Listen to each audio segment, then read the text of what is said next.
صلی علی محمد صلی علی شفیعنا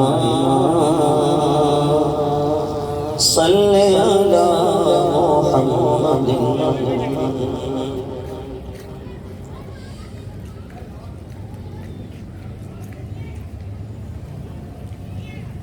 ان کی مہکان دل کے غنچے کھلا دیے ان کی مہکان دل کے غنچے کھلا دیے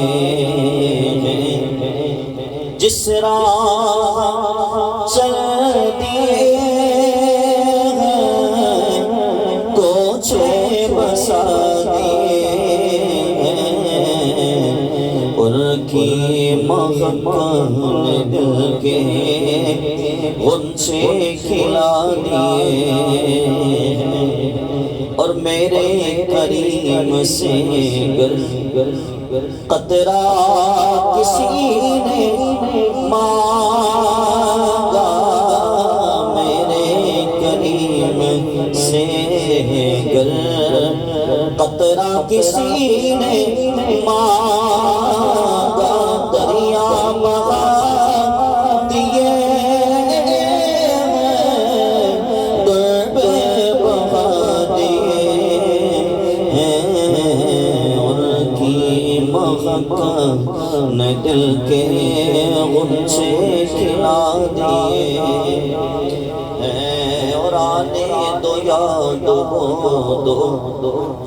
اب تو تمہاری جانب آنے دو یاد دو اب تو تمہاری جانب کشتی تمہیں پہ چھوڑی لنگر اٹھا دیے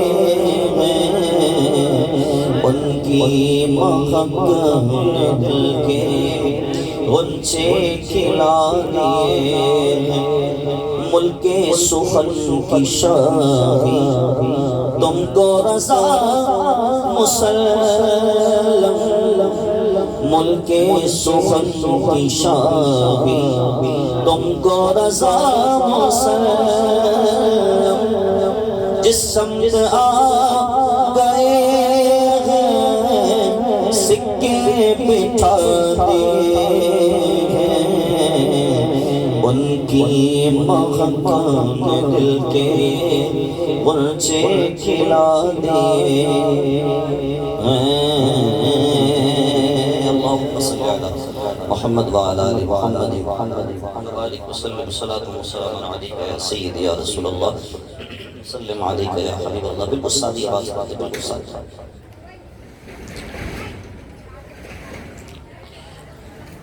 مسئلہ ہمارے اقبال بھائی محفل پاک سجاتے ہیں ان کی اہل خانہ محفل پاک سجاتے ہیں جو موسوم ہے نبی آخر زمان سرور کرم مکان صلی اللہ علیہ وسلم کی ذات طیبہ اور ان کی ولادت سے محفل پاک میں لوگ کثیر ہوں یا قلیل جب وہ آقا دو جہاں کے نام سے نسبت رکھ جاتی ہے تو وہ کمرے کی محفل ہو یا روڈ کی وہ بڑی ہوتی ہے جب کسی بڑے کے نام سے کوئی چیز منسوب ہو جائے تو پھر وہ چھوٹی نہیں رہتی تو بڑی ہو جاتی تو محفل میں 4 لوگ ہوں یا 40 یا 400 یا 4000 اگر وہ حضور کی محفل ہے بڑی ہے اور بہت سارے لوگ اس چیز کا انتظار کر رہے ہوتے ہیں کہ مولوی صاحب آئیں گے ان کا خطاب سنیں تو اس وجہ سے بھی شاید لوگ اپنے گھروں میں بیٹھے ہوتے ہیں اب آواز جائے گی تو شاید لوگ آ جائیں گے انشاءاللہ پنڈال بھر جائے گا خالق کائنات نے مجھ پر اور آپ پر 2 طرح کے حقوق کو لازم کیا ایک کو حقوق العباد کہا جاتا ہے جسے بندوں کے حقوق کہتے ہیں اور ایک کو حقوق اللہ کہا جاتا ہے جسے اللہ کے حقوق کہتے ہیں حقوق اللہ میں نماز ہے، روزہ ہے، زکوٰۃ ہے، حج ہے، اطاعت الہی ہے، اور حقوق العباد میں سب سے پہلے سرور دو عالم کی اطاعت ہے، اس کے بعد پھر والدین کی، پڑوسیوں کی، بیوی کا حق، بچوں کا حق، پڑوسیوں کا حق، چلتے ہوئے راستے میں لوگوں کے بیٹھنے والوں کا حق، پھر ساری چیزوں کے حقوق اس کے اندر حقوق العباد میں آ جاتے ہیں۔ حقوق العباد جو بندوں کے حقوق ہیں، اگر تلف ہو جائے کسی وجہ سے، کوئی حق کسی کا، حق العبد اگر غصب ہو جائے، انسان والدین کے حقوق کو ادا نہیں کر پایا، بھائی کے حقوق ادا نہیں کر پایا، بہن کے حقوق کو ادا نہیں کر پایا، بیوی کے حقوق کو ادا نہیں کر پایا، بچوں کے حقوق کو ادا نہیں کر پایا، جسے حقوق العباد کہتے ہیں، حق العبد کہتے ہیں۔ اب اگر انسان بندوں کے حقوق کو ادا نہیں کر پایا کسی وجہ سے، تو اس کو معاف کروانے کے لیے وہ مصلی بچھا کر اللہ کی بارگاہ میں توبہ نہیں کرے گا، سب سے پہلے اس بندے سے معافی مانگے گا کہ میں نے آپ کا حق تلف کیا ہے، آپ کا حق غصب کیا ہے، اور اس کے بعد پھر اللہ کی بارگاہ میں جائے گا۔ اگر وہ بندہ معاف کرتا ہے اس کے بعد پھر اللہ کی بارگاہ میں جائے گا۔ یعنی کہ ایسا نہیں ہے کہ پڑوسی کو تکلیف دی، خوب دی، زندگی بھر پریشان کیا، بعد میں اللہ کی بارگاہ میں یا اللہ مجھے معاف کر دے، پڑوسی کو میں نے تکلیف دی، نہیں، ایسا نہیں۔ راستہ بتلا دیا اللہ نے، اگر حق العبد تلف ہو، بندے کا حق تلف ہو، تو سب سے پہلے بندے کے پاس جاؤ، معافی مانگو، اس کے بعد پھر اللہ کی بارگاہ میں آؤ۔ یہ اللہ نے طریقہ بتلایا۔ معاشرہ ہمارا حقوق العباد کو تلف کرنے میں بڑا ایکٹیو ہے۔ نبی کریم صلی اللہ علیہ وسلم نے پڑوسیوں کے حقوق بتلائے، اتنے بتلائے کہ صحابہ کرام علیہ رضوان نے کہا، روایات میں موجود ہے کہ حضور نے پڑوسی کا حق اتنا بتلایا کہ ہمیں گمان ہونے لگا کہ شاید حضور پڑوسی کو وراثت میں حصے دار بھی قرار دے دیں گے، کہ اس کو ورثے میں حصہ بھی دیا جائے۔ میرے آقا سرور دو عالم نے پڑوسی کا حق بتلایا، اور بہت زیادہ بتلایا۔ نبی کریم صلی اللہ علیہ وسلم کی ذات کے بعد اگر کوئی رشتوں میں سب سے بڑھ کر ہم پر حق رکھنے والی ذوات ہیں تو وہ دو ہیں، ایک ہے ماں، دوسرا ہے باپ۔ یہ وہ لوگ ہیں جن کا احسان آپ کبھی چکا نہیں سکتے، کوشش کر سکتے، چکا نہیں سکتے۔ اچھا، والدین کا احسان کہ انہوں نے پیدا کیا، بڑا کیا، پرورش کی، یہ ہم پر احسان رہے گا۔ ہم ان کا حق چکانے کے لیے کیا کر سکتے ہیں؟ ان کی خدمت کر سکتے ہیں، ان کے ساتھ حسن سلوک کر سکتے ہیں، ان کی گفتگو کو، ان کی بات کو مان سکتے ہیں، ان کی اطاعت کر سکتے ہیں، بس یہ کام کر سکتے ہیں۔ لیکن انہی انسانوں میں ایک ذات ایسی ہے جس کا حق ہم جان دے کر بھی نہیں ادا کر سکتے۔ وجہ وائے، کیوں؟ اس وجہ سے کیونکہ وہ ذات ایسی ہے کہ جس کی وجہ سے اللہ نے ہمارے جسموں میں جان عطا کی ہے، اور جس کی وجہ سے اللہ نے ہمیں جسم عطا کیا ہے۔ یہ زندہ جسم ان کی صورت کی بھیک میں ہم سب کو ملی ہے۔ یہ سانس جو آتی اور جاتی ہے، یہ ان کے قدموں کا صدقہ بن کے ہمارے پاس موجود ہے۔ ہم ان کا حق ادا کرنا چاہیں کہ کوئی تہیہ کر لے کہ میں ان کا حق ادا کر دوں، تو ان کا حق ادا نہیں کیا جا سکتا، حتیٰ کہ انسان ان کے قدموں میں جان بھی قربان کر دے۔ اور وہ ذات کون ہے؟ وہ صرف وحدہ لا شریک کی ایک ایسی ذات ہے کہ جس نے اپنے حبیب کو مبعوث فرمایا۔ وہ صرف انسانوں میں حضور کی ذات ہے۔ میں اللہ کی بات نہیں کر رہا، میں یہاں پر رسول اللہ کی بات کر رہا ہوں۔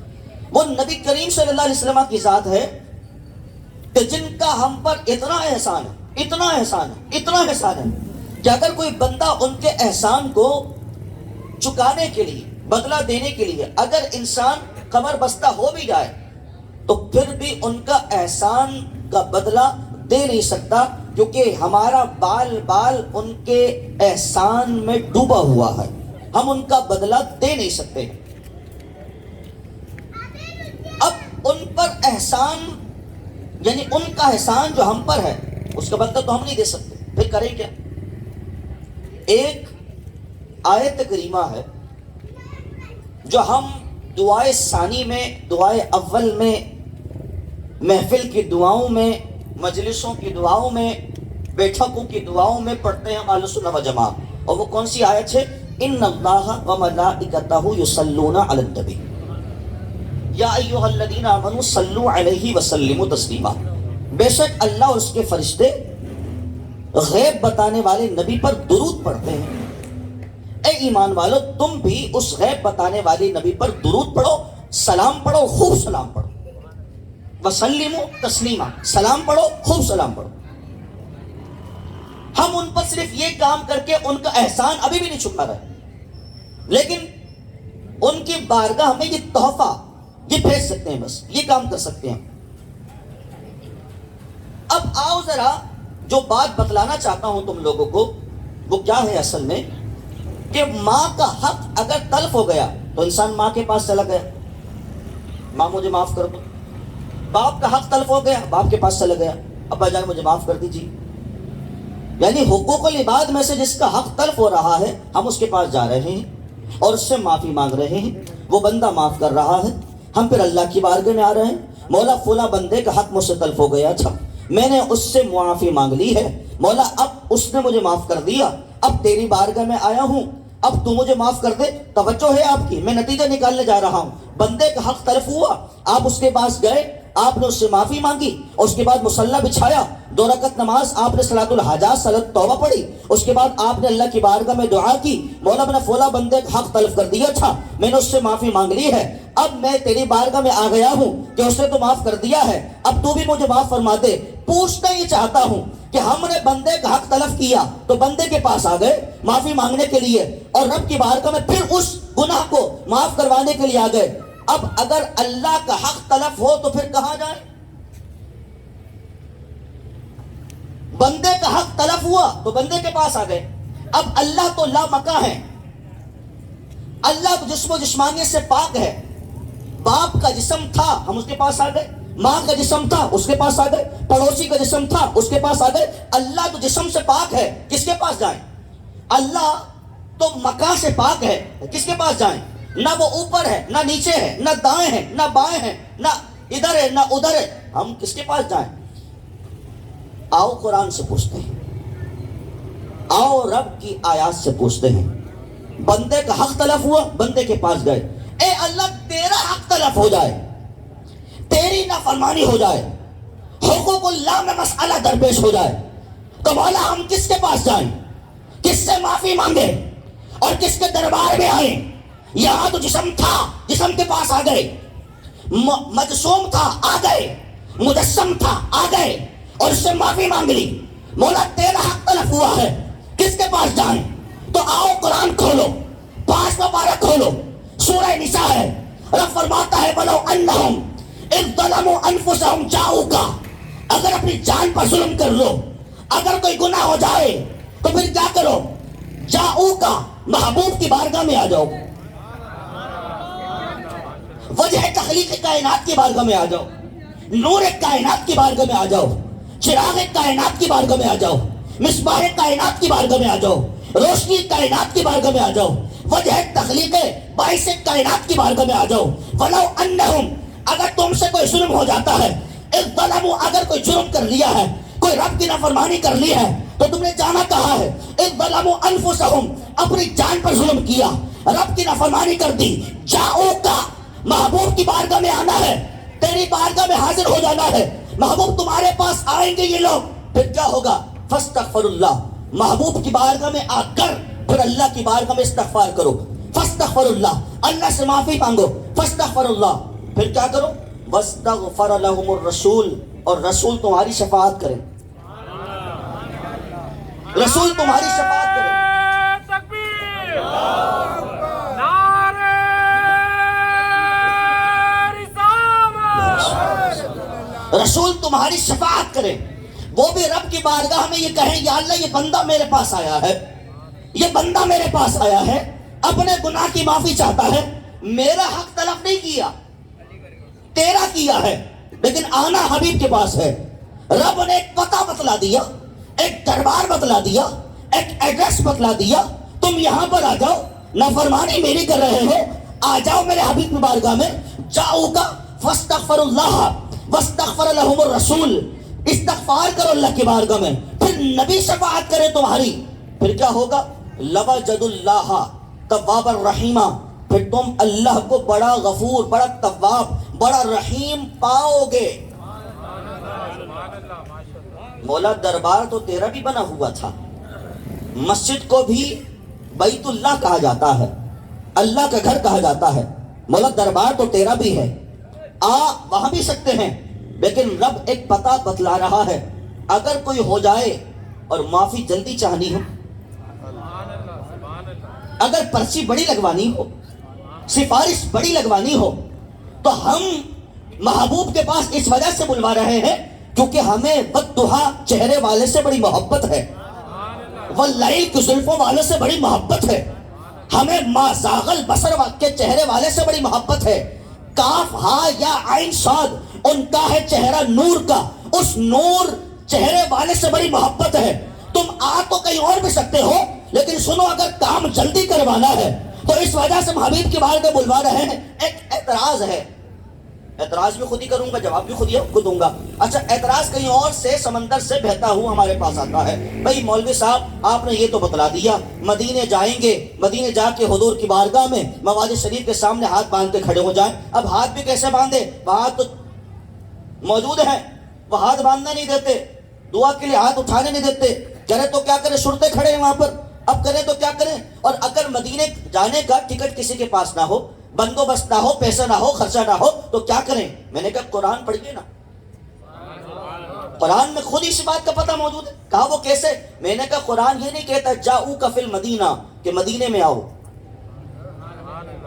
قرآن تو کہہ رہا ہے جاؤک آپ کے پاس آئیں۔ اچھا تم حضور تو مدینے میں، میں نے کہا نہیں ایسا نہیں ہے، حضور تو ہر مومن کے دل میں ہے، حضور کا دربار تو ہر مومن کا دل بنا ہوا ہے، یہ سینہ نہیں یہ تو مدینہ ہے۔ ہم نے اتنا مدینہ مدینہ کر لیا ہے، جب سینے کو ہم نے مدینہ بنا لیا ہے، اب جس جس کے دل میں حضور ہے وہ وہیں پر ہاتھ باندھے تصور جمائے اور استغفار کرے۔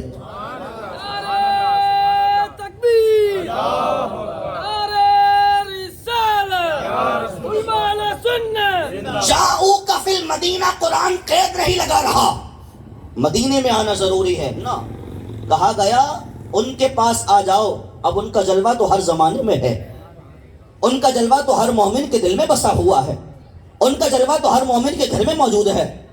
دیکھو گھر میں جب جاؤ تو سلام کیا جاتا ہے، السلام علیکم، تو علماء نے جواب دیا جب گھر میں کوئی نہ ہو تو پھر کیا کریں؟ فرمایا کہو السلام علیکہ ایھا النبی، سلام ہو اے نبی آپ پر۔ علامہ عینی لکھتے ہیں بڑی پیاری بات، کیوں جب گھر میں کوئی نہ ہو تو السلام علیکہ یا ایھا النبی کیوں کہیں؟ فرمایا اس وجہ سے کیونکہ ہر مومن کے گھر میں روح محمد موجود ہوتی ہے، ہر مومن کے گھر میں ہوتی ہے سرور دو عالم کی روح مبارک، ہر مومن کا گھر مدینہ بنا ہوا ہے۔ میں مومن کی بات کر رہا ہوں، میں مومن کی بات کر رہا ہوں۔ اور سنو ذرا، وہ کہتے ہیں اذان سے پہلے کہاں لکھا ہے الصلاۃ والسلام علیکہ یا رسول اللہ، اذان کے بعد کہاں لکھا ہے الصلاۃ والسلام علیکہ یا رسول اللہ؟ تم تو ہر جگہ الصلاۃ والسلام علیکہ یا رسول اللہ پڑھ رہے ہو، درس سے پہلے بھی درود پڑھتے ہو، درس کے بعد بھی درود پڑھتے ہو، جمعہ پڑھتے ہو پھر کھڑے ہو جاتے ہو پھر درود پڑھتے ہو، یہ کہاں لکھا ہے جمعہ کے بعد؟ میں نے کہا قرآن پڑھیے نا، اللہ کہہ رہا ہے، اللہ بھی بھیجتا ہے، فرشتے بھی بھیجتے ہیں، پھر تیسری مرتبہ حکم ہمیں ہے ایمان والوں تم بھی بھیجو۔ کہا کہ نہیں ہر جگہ نہیں لکھا، تو میں نے کہا نہ پڑھیے، اللہ ایمان والوں کو کہہ رہا ہے، اللہ تو سب کو کہہ ہی نہیں رہا یا ایھا الناس کہ سارے لوگوں پڑھنا شروع کر دو۔ رب نہیں چاہتا کوئی بے ادب، کوئی گستاخ، کوئی ناپاک شخص میرے حبیب پر درود پڑھے، اس وجہ سے رب نے فرمایا یا ایھا الذین آمنو، اگر درود پڑھنا ہے پہلے ایمان لانا ہے پھر درود پڑھنا ہے، کیونکہ اللہ کو پسند نہیں کہ ناپاک زبان سے اس کے حبیب پر درود و سلام پڑھا جائے۔ اس وجہ سے خالق کائنات نے ایمان کی قید لگا دی ہے. یا ایھا الذین آمنو قرآن میں کئی آیات ہیں یا ایھا الناس والی جس میں اللہ نے تمام انسانیت سے کلام فرمایا ہے. چند آیات ایسی ہیں جہاں پر اللہ نے ایمان کی قید لگائی ہے. صرف ایمان والوں پر کچھ چیزیں واجب رکھی ہیں، ان میں درود بھی ہے، سلام بھی ہے، حضور کی مدحت بھی ہے، سرور دو عالم کی توصیف و ثنا بھی ہے. اب آؤ ذرا ایک بات آپ کے سامنے ذکر کرتا جاؤں. سرور دو عالم حضور خاتم النبیین صلی اللہ علیہ وسلم پر یہ آیت کریمہ نازل ہوئی. تفسیر مدارک اور تفسیر ابن کثیر کا حوالہ اپنے ذہنوں پر رکھیے گا. اعرابی کے پاس، ایک بدو، ایک گاؤں کے بندے کے پاس یہ آیت کریمہ پہنچی کہ اللہ کا فرمان آ گیا ہے کہ اگر اپنی جانوں پر ظلم کر لو تو میرے حبیب کے دربار میں حاضر ہو جاؤ. گناہ کوئی ہو گیا تھا، نادم تھا، پریشان تھا، شرمندہ سا تھا. یہ گناہ جب ہو جائے تو شرمندگی نہ ہو تو یہ بغیرتی ہے، جھٹائی ہے. اور گناہ ہو جائے اور شرمندگی کے آثار ہوں تو پھر یہ اللہ تبارک و تعالیٰ کی طرف سے دعوت ہے توبہ کی. اعرابی ہے، گاؤں کا آدمی ہے. آیت کریمہ پہنچ گئی، جانوں پر ظلم کر لو تو آ جاؤ حبیب کے پاس. مدینے کا سفر باندھا، رخت سفر مدینے آیا، مواد شریف کے سامنے. مدینے میں جب آیا پوچھا بھئی حضور کہاں ہے؟ کہا 3 دن ہو گئے وصال مبارک ہوئے. حضور تو اپنے مدار شریف میں تشریف لے کے چلے، 3 دن کا عرصہ گزر گئے. اب روتا ہوا حضور کی قبر انور کے پاس آیا اور حضور کی قبر کی خاک اپنے سر پہ ڈال رہا. ہائے مجھ سے گناہ ہو گئے یا رسول اللہ، گناہ ہو گئے، میرے آقا مجھ سے گناہ ہو گیا. قرآن کا حکم آیا تھا، قرآن کا حکم آیا تھا کوئی گناہ کر لو تو آپ کی بارگاہ میں حاضر ہو جاؤ. مجھ تک یہ آیت کریمہ پہنچی، میں جلدی جلدی آپ کے پاس حاضر ہو گیا. بات کر رہا ہے کس سے؟ متوجہ ہیں کہ نہیں؟ بات کر رہا ہے کس سے؟ قبر انور سے. قبر انور سے. یا رسول اللہ میں تو آیا تھا، آیت کریمہ سنی تھی، میں تو حاضر ہو گیا. اب پتہ لگا کہ آپ تو مدار شریف کے اندر تشریف لے کے چلے گئے ہیں. بات کر رہا ہے حضور سے، اور حضور اب زمین کے اوپر نہیں، زمین میں ہے. میرے آقا سرور دو عالم صلی اللہ علیہ وسلم گفتگو کو سماعت فرما رہے. میرے آقا اب کیا ہوگا؟ آپ تو تشریف لے کے چلے گئے. قبر انور سے آواز آتی ہے فکر نہ کر میرے امتی، فکر نہ کر، قد غفر لک، اللہ نے تیری بخشش کر دی ہے، اللہ نے تجھے معاف کر دیا ہے. یہ تفسیری حوالہ اپنے حوالے کر لو اور ذہن میں بٹھا لو. حضور سے معافی مانگنے کا وقت 63 سالہ زندگی تک مقید نہیں تھا. حضور کے وصال کے بعد بھی آیا جا سکتا ہے، اور حضور کے وصال کے بعد بھی آ کر ان کی بارگاہ میں توبہ استغفار کی جا سکتی ہے، اور حضور پھر بھی شفاعت کر سکتے ہیں. مزار شریف میں ہے لیکن پھر بھی استغفار کر سکتے ہیں. حضور کی سیرت مبارکہ پڑھو تو ہمیں بات پتہ لگتی ہے کہ سرور دو عالم دن بھر میں 700 مرتبہ اللہ کی بارگاہ میں استغفار کیا کرتے تھے. بھئی حضور تو گناہگار تھے نہیں تو استغفار کس چیز کیا کرتے تھے؟ علماء نے جواب دیا، فرمایا اس وجہ سے کیونکہ استغفار صرف گناہ کو معاف کرنے کے لیے نہیں پڑھی جاتی. استغفار کے اور بھی وجہیں اور طریقے ہیں اور اس سے اور بھی فائدے اٹھائے جا سکتے ہیں. جیسا کہ فرمایا حضور استغفار اس وجہ سے کرتے تھے کہ جب امت کے گناہوں پر آپ کی نظر جاتی تھی حضور اللہ سے استغفار کرنا شروع کر دیتے تھے. اور آج بھی حضور مزار شریف میں ہیں لیکن آج بھی وہ اپنی امت کے لیے استغفار کیا کرتے ہیں. آج بھی وہ اپنی امت کے لیے استغفار کرتے ہیں اور اپنی امت کی گناہوں کی معافی چاہتے ہیں. حضور سرور دو عالم صلی اللہ علیہ وسلم کا وصال ہو گیا. میں اس سے تھوڑا پیچھے چلنا چاہتا ہوں. حضور کی پیدائش ہوئی اور حضور نے آتے ہی فوراً سجدہ کر لیا اللہ کو، اور سجدہ کرنے کے بعد اللہ کی بارگاہ میں عرض کرتے ہیں رب حبلی امتی، اے مولا میری امت مجھے ہبہ کر دے، مجھے عطا کر دے، مجھے دے دے، بس مجھ سے باندھ دے میری امت. میں بہت سارے معنی آپ کے سامنے ذکر کر گیا بات کو سمجھانے کے لیے. رب حبلی امتی، اے اللہ میری امت مجھے ہبہ کر دے، یعنی کہ بس میرے ہاتھ میں دے دے، میں جو چاہوں اس کے ساتھ کروں. بچپنے کا زمانہ، ابھی حضور پیدا ہوئے، مختون پیدا ہوا، ختنہ شدہ پیدا ہوئے، آنکھوں میں سرما لگا ہوا. حضور پیدا ہوئے سجدہ کر لیے. سجدہ کیا اور رب حبلی امتی کی صدایں اللہ کی بارگاہ میں لگ رہی ہیں. نبی کریم صلی اللہ علیہ وسلم کو اللہ نے معراج کا تحفہ عطا فرمایا. حضور معراج پہ گئے, اللہ کی بارگاہ میں دیدار کیا. محبوب مانگیے کیا مانگتے؟ عرض کرتے ہیں رب حبلی امتی, مولا میری امت مجھے ہبہ فرما دے, اے اللہ میری امت مجھے دے دے. سوال ابھی بھی یہی, حضور کا وصال ہو گیا, سرور دو عالم صلی اللہ علیہ وسلم کا وصال ہوا. مولا کائنات کہتے ہیں حضرت علی, میں نے دیکھا سرور دو عالم صلی اللہ علیہ وسلم کے ہونٹ مبارک کھل رہے, جنبش کر رہے. میں نے دیکھا حضور کے ہونٹ ہل رہے, کیونکہ جناب مولا کائنات نے اور جناب حضرت عباس نے حضور کو غسل دیا تھا. کہتے ہیں کہ میں نے دیکھا کہ حضور کے ہونٹ ہل رہے ہیں. میں اپنے کان کو حضور کے لب کے پاس لے کے گیا اور میں نے سننا چاہا کہ حضور کیا کہہ رہے ہیں.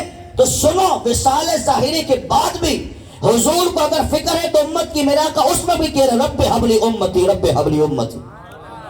اے اللہ میری امت مجھے ہبہ کر دے, میری امت مجھے عطا کر دے, تو نے عطا کی ہے مجھے ہبہ کر دے, مجھے بس دے دے میری امت. اب قبر انور میں ہے تو ابھی بھی استغفر اللہ کہہ کر اللہ کی بارگاہ میں استغفار کر کے اپنی امت کی بخشش کی دعائیں کر رہے ہیں. مجھے بتلاؤ اتنا محبوب کوئی ہوگا, اتنا فکر مند کوئی ہوگا؟ والدین کی بھی ایک حد ہے فکر کرنے کی. وصال کر گئے, قبر میں چلے گئے, اور اس کے بعد پھر جب قیامت میں اٹھے اس کے بعد ہر بندہ نفسی نفسی کر رہا ہے. والدین بھی, دوست بھی, بھائی بھی, جگری یار بھی, سب نفسی نفسی کر رہا ہے. حتیٰ کہ انبیاء بھی. اس وقت بھی کون ہے جو بچا رہا؟ اس وقت بھی کون ہے جو داد رسی کے لیے تیار ہے؟ حضور سرور دو عالم صلی اللہ علیہ وسلم کی ذات طیبہ. اس وقت بھی انہی کی ذات طیبہ ہے. یعنی کہ اگر میں اس 1 گھنٹہ تو بہت مشکل ہے ان تمام چیزوں کا احاطہ کرنے کے لیے, اگر میں 10-12 گھنٹے بھی آپ کے سامنے تقریر کروں تو احادیث کی کتب ان تمام واقعات سے پر ہیں کہ حضور سرور دو عالم صلی اللہ علیہ وسلم نے ہر جگہ اپنے سجدوں میں, اپنی دعاؤں میں اگر کسی کو مانگا ہے تو اپنی امت کی خیر اور بخشش مانگی ہے. ہر جگہ اپنی امت کی خیر اور بخشش مانگی ہے. حتیٰ کہ میرے آقا فرماتے ہیں ہر نبی کو اللہ ایک دعا دیتا ہے, دعا کرنے کی توفیق دیتا ہے, اور وہ دعا ایسی ہوتی ہے مانگو اور فوراً قبول ہوتی ہے. ایک تحفہ ملتا ہے اللہ کی بارگاہ سے, ایک خاص دعا کا. میرے آقا فرماتے ہیں ہر نبی نے وہ دعا مانگ لی ہے دنیا میں, اور وہ دعا کیا مانگی کہ اے اللہ یہ میری قوم میری بات نہیں مانگتی, اس کو ہلاک کر دے. ہر نبی نے وہ دعا اللہ سے دنیا میں مانگ لی. میرے آقا فرماتے ہیں میں نے قیامت کے دن کے لیے بچا کے رکھ لی ہے. میں نے نہیں مانگی دعا. وہ جو خاص تحفہ اللہ کی بارگاہ سے ملتا ہے, وہ خاص تحفہ میں نے کل قیامت کے دن کے لیے بچا کے رکھا ہے. میرے آقا کیا مانگیں گے؟ فرمایا قیامت کے دن بچا کے رکھا ہے, اللہ کی بارگاہ میں اپنی امت کی شفاعت مانگوں گا اس دن. خاص چیز بھی اگر کسی کے لیے رکھی ہے تو وہ بھی آپ اور میں ہی ہیں. تم حضور کو اپنی آنکھوں میں کیا بساؤ گے؟ حضور نے ہمیں اپنی آنکھوں میں بسا لیا.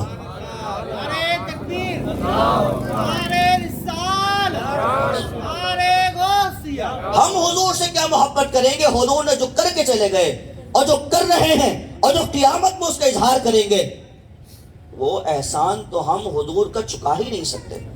اس وجہ سے میں نے تمہید میں کہا تھا اگر مر بھی جائیں نا پھر بھی حضور کا احسان نہیں چکا سکتے, کیونکہ وہ ہے جو ماں باپ سے بڑھ کر بھی ہم سے زیادہ محبت کر رہے ہیں. کیونکہ ماں باپ تو دنیا تک ہم سے محبت کر رہے ہیں, وہ ہیں جو قیامت کے دن بھی ہمارے لیے فکر مند ہے.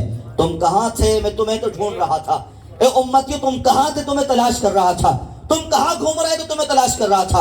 امتی عرض کریں گے یا رسول اللہ, ہر جگہ گئے, ہر شخص نے بھگا دیا. نبیوں کے پاس گئے, نبیوں نے کہا اذهبوا الى غیری, اذهبوا الى غیری, اذهبوا الى غیری, جاؤ کسی اور کے پاس, آج ہمارے پاس نہ ہو. ماں باپ بھی یہی کہہ رہے ہیں, نبی بھی یہی کہہ رہے ہیں. اب منظر کیا ہے؟ میں سارا منظر پیش نہیں کر سکتا. منظر کیا ہے؟ حدیث مبارکہ میں لکھا ہے منظر وہ جو امت جائے گی, امت روتے بلبلاتے گڑ گڑاتے ٹوٹتے پھوٹتے گرتے پڑتے حضور کی بارگاہ پہنچ رہی ہے, اور حضور یہ باہیں پھیلائے کھڑے. حضور کی بارگاہ میں امت قدموں میں پہنچ رہی ہے اور حضور باہیں پھیلائے کھڑے ہیں. تم کہاں تھے؟ میں تمہارا تو انتظار کر رہا تھا. میرے آقا وہاں گئے کہیں نہ بنی. فرمایا آج کہیں نہ بنے گی، آج بنے گی تو ہمارے قدموں میں آ کے بنے گی. نعرہ تکبیر، نعرہ رسالت. آج ہمارے قدموں میں آ کے بنے گی، کیونکہ آج رب نے ایسا غضب کیا ہے اس سے پہلے نہ کیا تھا نہ کرے گا. آج کسی کے پاس نہ بنے گی. آج اللہ کسی کی بات کو سننے کے لیے تیار نہیں ہے سوائے میرے. میرے آقا فرماتے ہیں پھر میں جاؤں گا سجدہ کروں گا عرش کے سائے میں، اور سائے میں سجدہ کر کے اللہ سے کہوں گا یا اللہ، یہ امتی کھڑے ہیں یا اللہ انتظار میں کھڑے ہیں. اور رب احترام انتظام کے ساتھ تعظیماً کیا صدا لگے گی؟ ارفع راسک یا محمد، اے محمد اپنا سر کو اٹھائیے. اشفع تشفع، شفاعت کرو، تمہاری شفاعت قبول ہوگی، تمہاری شفاعت قبول ہوگی، تمہاری بات مانی جائے گی، تمہارا کہاں مانا جائے گا. کہیں گے اور نبی سبو الہی، میرے حضور کے لب پر آنا لہا ہوگا، 1000 جان فدا نرم نرم پاؤں سے پکار سن کے اسیروں کی دوڑتا ہوگا. اور کہیں سے صدا آئے گی یا رسول اللہ، نہیں تو دم میں اسیروں کا فیصلہ ہوگا. تمہارا نام مصیبت میں جب لیا ہوگا، ہمارا بگڑا ہوا کام بن گیا ہوگا. ہر طرف سے ہی صدا آئے گی یا رسول اللہ بچائیے، یا رسول اللہ غثنی، یا رسول اللہ غثنی، یا رسول اللہ غثنی. ہر طرف سے یہی صدا آ رہی ہے. سنو ذرا، حضور قیامت میں تو داد رسی کر رہے ہیں، دنیا میں بھی کر رہے ہیں. بخاری کی روایت پڑھ رہا ہوں، اس کو سنو، اپنے دل کے آئینے میں اس کو جگہ دو. نام ہے صحابی کا ہاتھی جابر بن عبداللہ رضی اللہ تعالیٰ عنہ. جنگ احد میں ان کے والد کا انتقال ہو گیا، یعنی شہید ہو گئے. کہتے ہیں میرے والد گرامی نے ایک باغ اور 6 بیٹیاں چھوڑ کے گئے. 6 بہنیں تھیں میری. قرضدار آ گئے اور قرضے کا تقاضا شروع ہو گئے. میں نے لوگوں سے کہا کتنا ہے؟ کہا اتنا ہے. سب نے بتا دیا اتنا ہے. میں نے کہا یہ باغ میرا ہے، اس میں کھجوریں ہیں، یہ کھجوریں ساری لے جاؤ، قرضہ سارا چکاؤ اپنا. کہا تمہاری کھجوریں کم ہیں، قرضہ زیادہ ہے. کھجوریں کم ہیں، قرضہ زیادہ ہے. حضرت جابر کہتے ہیں میں تو سارا قرضہ نہیں اتار سکتا، مجھ میں تو طاقت نہیں. یہ جتنی کھجوریں یہ لے جاؤ، معاف کر دو بقیہ. کہا معاف بھی نہیں کریں گے، سارا لینا ہے قرضہ، اور تمہارے پاس کھجوریں بھی اتنی نہیں ہیں کہ سارا قرضہ معاف ہو جائے. اب کرے تو کیا کرے؟ آئے ہیں اس ادھر کے پاس جہاں سب کی بگڑی بنتی ہے، آئے ہیں وہیں پر جہاں سارا زمانہ دہائی دیتا ہے. آ گئے ہیں ٹوٹے پھوٹے، یا رسول اللہ صلی اللہ علیہ وسلم، والد کا انتقال ہو گیا، آپ کے ساتھ شہید ہو گئے. 6 مہینے چھوڑی ہیں، ایک باغ ہے، باغ میں اتنی کھجوریں نہیں کہ قرض سارا ادا ہو جائے. قرضدار سر پہ کھڑے ہیں، دھمکی دیتے ہیں یہ کر دیں گے وہ کر دیں گے، سارا قرضہ ادا نہیں کر سکتا. میرے آقا آپ کچھ کیجئے. فرمایا باغ تمہارا ہے؟ کہا جی. کہا کھجوریں لگ گئی؟ فرمایا جی ہاں. کہا ساری پک جائیں، اترنے کا وقت آ جائے، اتار لو کھجوریں، پھر میرے پاس آ جائیں. ساری کھجوریں اتار لو پھر میرے پاس آ جائیں. عرض کرتے ہیں اس میں اتنی کھجوریں نہیں ہیں کہ سب کا قرضہ ادا ہو جائے. فرمایا کھجوریں اتارو اور جب ڈھیر کر لو تو پھر آ جانا ہمارے پاس. کہا یا رسول اللہ بالکل ٹھیک ہے. کھجوریں کو پکنے کا وقت آ گیا، کھجوریں پک گئی، اتار لی، اور اتارنے کے بعد ڈھیر لگا دیا. حضور کی بارگاہ میں حاضر ہو گئے. یہ بات ذہن میں رکھنا، کھجوریں اتنی نہیں ہیں کہ سب کا قرضہ ادا ہو جائے. کھجوریں اتار لی، حضور کی بارگاہ میں حاضر ہو گئے. یا رسول اللہ جیسا کہا تھا ویسا کر دیا. فرمایا اچھا ٹھیک. حضور جا رہے ہیں حضرت جابر کے ساتھ، اکیلے نہیں گئے، جناب حضرت ابو بکر حضرت عمر ساتھ ہیں. یہ ساتھ کیوں ہیں یہ بھی آپ کو حدیث میں پتہ لگے گا کہ دونوں شخصیات ساتھ کیوں ہیں. حضور نے دونوں صحابہ کو لیا، شیخین کریمین کو ساتھ ساتھ چل دیے. حضرت جابر کے باغ میں پہنچے اور آئے، ڈھیر کے پاس گئے، اور حدیث کے الفاظ ہیں فدعا بالبرکہ، حضور نے برکت کی دعا کر دی. اچھا ایک محسوس کرنے کے لیے بات کہہ دوں، میں نے یہاں آلو گوشت رکھا اور یہاں روٹی رکھی، یہاں پانی رکھا، اور میں نے اس پہ ختم پڑھ دیا تو ایک آواز آتی ہے کہاں لکھا ہے؟ کہاں لکھا ہے؟ کھانا آگے رکھے، فاتحہ کرنا ختم کرنا کہاں لکھا ہے؟ میں نے کہا بخاری میں لکھا ہے۔ ہاتھ جابر کے اتنے ڈھیر پر حضور ختم پڑھ رہے ہیں، میں نے تو صرف آلو اور گوشت رکھا تھا، ہاتھ جابر کے اتنے ڈھیر پر حضور ختم پڑھ رہے ہیں، میں نے تو صرف تھوڑا سا کھانا رکھا تھا۔ کہا آگے کھانا رکھ کر پڑھنا کہاں لکھا ہے؟ تو میں نے کہا پیچھے رکھ کے پڑھ لے بھائی، پیچھے رکھ کے پڑھ لے، اگر مسئلہ آگے کا ہے تو پیچھے رکھ کے پڑھ لے۔ کہا کہاں لکھا؟ میں نے کہا حضور نے ہاتھ جابر کے کھجوروں پر پڑھا تھا، مجھے اتنا یاد ہے، حضور نے ہاتھ جابر کے کھجوروں پر پڑھا تھا۔ فدعا بالبرکہ، حضور نے برکت کے لیے ہاتھ اٹھا دیے، برکت کی دعا کر دی، اور دعا کرنے کے بعد میرے آقا نے فرمایا سب قرضداروں کو بلا لو، سارے کے سارے قرضداروں کو بلا لو، تھوڑا تھوڑا نہیں، سارا قرضہ ادا کرو۔ شروع میں کیا تھا؟ ہاتھ جابر کہہ رہے تھے اتنی کھجوریں نہیں ہیں کہ سب کا قرضہ ادا ہو جائے، اور میرے آقا فرما رہے ہیں سب قرضداروں کو بلانا، ایک کو بھی نہ چھوڑنا، اور پورا قرضہ دینا سب کو، سارا کا سارا قرضہ آج اتار دینا۔ کہا ٹھیک ہے یا رسول اللہ، لبیک لبیک یا رسول اللہ۔ حضور دونوں شیخین کریمین کو لے کے چلے گئے، ہاتھ جابر نے فرمایا لائن بنا لو، سارے قرضدار آ گئے، سب کا پورا قرضہ دیا، 1 2 3 4 جتنے قرضدار تھے ساروں کو قرضہ دے دیا۔ جب سارا قرضہ اتر گیا تو ہاتھ جابر اپنی کھجوروں کے پاس جب نظر دوڑاتے ہیں تو کہتے ہیں ابھی تو کھجوریں اتنی ہی تھی، ابھی کھجوریں اتنی ہی باقی ہیں، یہ کیا ماجرا ہے؟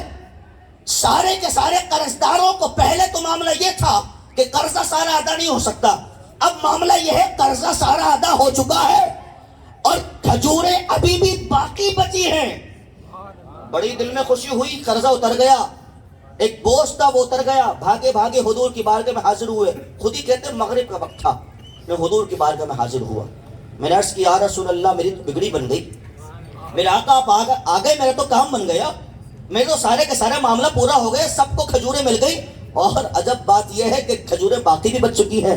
میرے آقا نے فرمایا اشہد اللہ الہ الا اللہ واشہد انی محمد الرسول اللہ، واشہد انی محمد الرسول اللہ، میں گواہی دیتا ہوں کہ میں اللہ کا رسول ہوں، اللہ نے میرے آنے سے کام بنا دیا ہے، اللہ نے میرے آنے سے بگڑی بنا دی ہے، اللہ نے میرے آنے سے تیرا قرضہ اتروا دیا ہے، اللہ نے میرے آنے سے تیرا بوجھ اتروا دیا ہے، میں اللہ کا شکر ادا کرتا ہوں کہ اللہ نے مجھے رسول بنا کے بھیجا ہے۔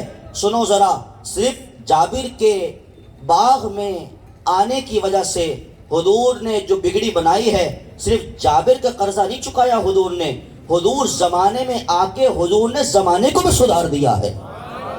نبی آتا ہی بگڑی بنانے کو ہے، نبی آتا ہی ٹیڑے کو سیدھا کرنے کے لیے ہے، نبی آتا ہی انسان کو انسان بنانے کے لیے، نبی کا کام ہی بگڑی بنانا ہوتا ہے۔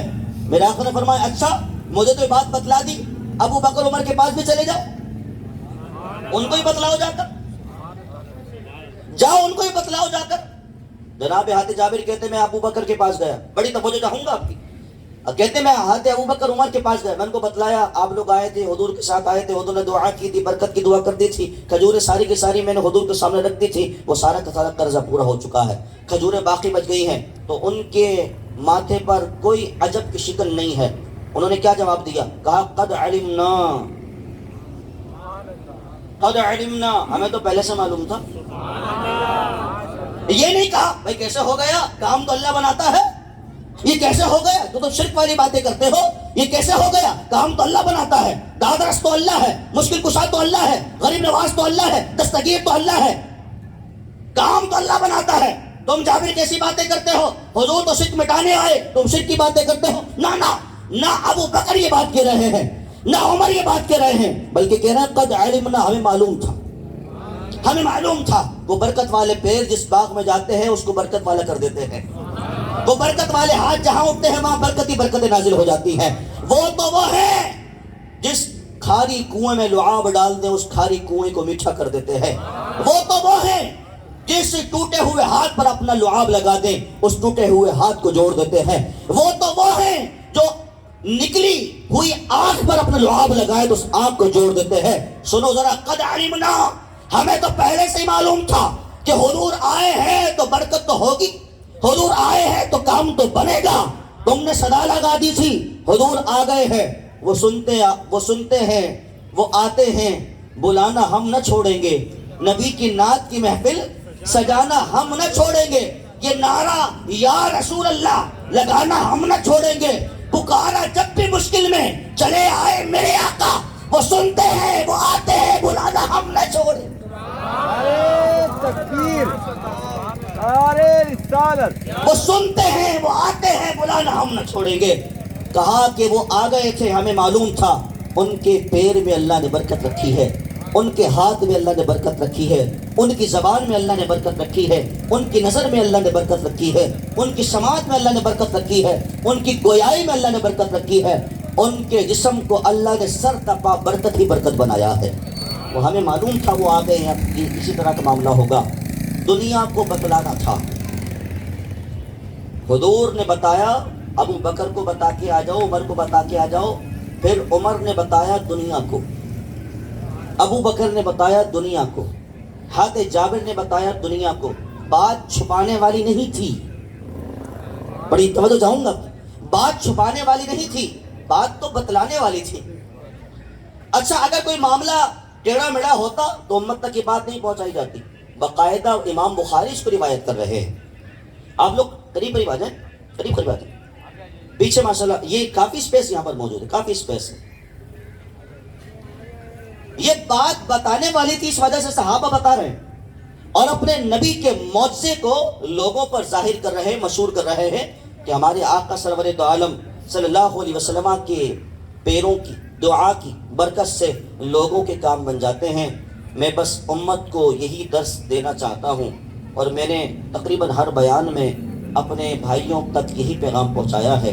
وہ نبی جو ہمارے لیے رو رہے ہیں، ہاتھ اٹھا رہے ہیں، رب حبلی امتی کی صدائیں لگا رہے ہیں، اس رسول صلی اللہ علیہ وسلم کا قرضہ تو ہم نہیں دے سکتے، نہ احسان کا بدلہ چکا سکتے ہیں۔ ایک کام کر سکتے ہیں، چلتے پھرتے اٹھتے بیٹھتے حضور پر درود و سلام پڑھتے رہو۔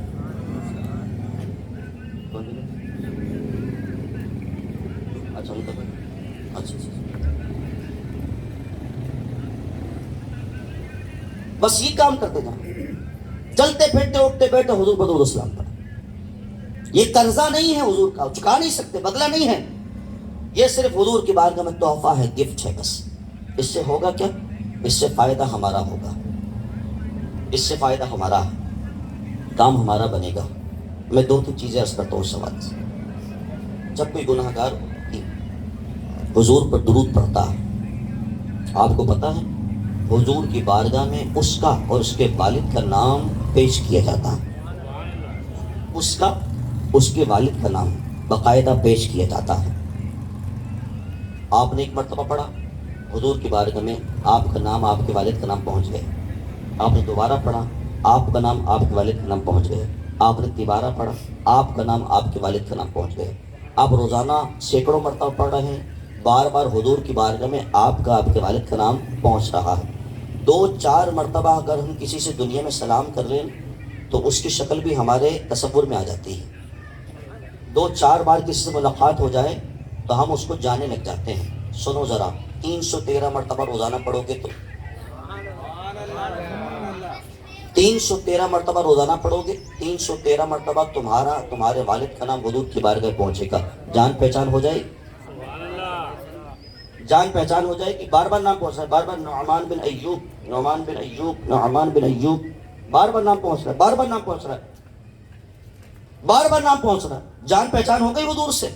اب مجھے بتلاؤ ذرا، جب یہاں جان پہچان ہو گئی تو وہاں،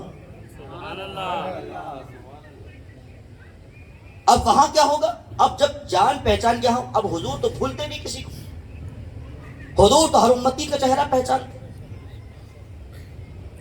بروز حشر شفاعت کریں گے چن چن کر، بڑی خوبصورت بات، بروز حشر شفاعت کریں گے چن چن کر، کہ ہر غلام کا چہرہ حضور جانتے ہیں، ہر غلام کا چہرہ حضور جانتے ہیں۔ جو شفاعت پر ایمان رکھتا ہے حضور اس کی شفاعت کرے گا۔ تو بس یہ کام کرتے جاؤ اور اپنے مقدروں کو روشن کرتے جاؤ، اپنی بیڑی بناتے جاؤ، نماز کی پابندی رکھو، سارے کے سارے کام انشاءاللہ بالکل ٹھیک ٹھاک ہو جائیں گے۔ معاشرہ ہمارا بگاڑ کی طرف جا رہا ہے، نوجوان ہمارا بگاڑ کی طرف جا رہا ہے، بے راہ روی کی طرف جا رہا ہے۔ یہ جو موبائل فون ہے نا، موبائل فون یہ بنایا گیا تھا، یہ ٹیکنالوجی اس وجہ سے بنائی گئی تھی تاکہ انسان دور کے رابطوں کو قریب کر سکے۔ اس وجہ سے بنایا گیا تھا کہ دور کا رابطہ قریب ہو جائے۔ لیکن ہمارے یہاں پر موبائل اس وجہ سے استعمال کیا جاتا ہے کہ اس میں فیس بک استعمال کر لی جائے، اس میں فلاں ایپ استعمال کر لی، اس میں ٹک ٹاک اس میں ڈال دیا جائے، اس میں فلاں ایپ اس میں ڈال دی جائے۔ لیکن کچھ چیزوں کے فائدے ہیں، کچھ چیزوں کے نقصانات ہیں۔ چھری بیچنے والا جب چھری بیچتا ہے تو یہ نہیں کہتے کہ اس سے قتل کر دینا، اس کا نقصان بھی فائدہ بھی ہے، ٹماٹر بھی کر سکتا ہے، بندہ بھی کر سکتا ہے، دونوں کر سکتے ہیں۔ اب اس ڈیوائس کا ایک اچھا فائدہ تھا، ایک برا فائدہ تھا۔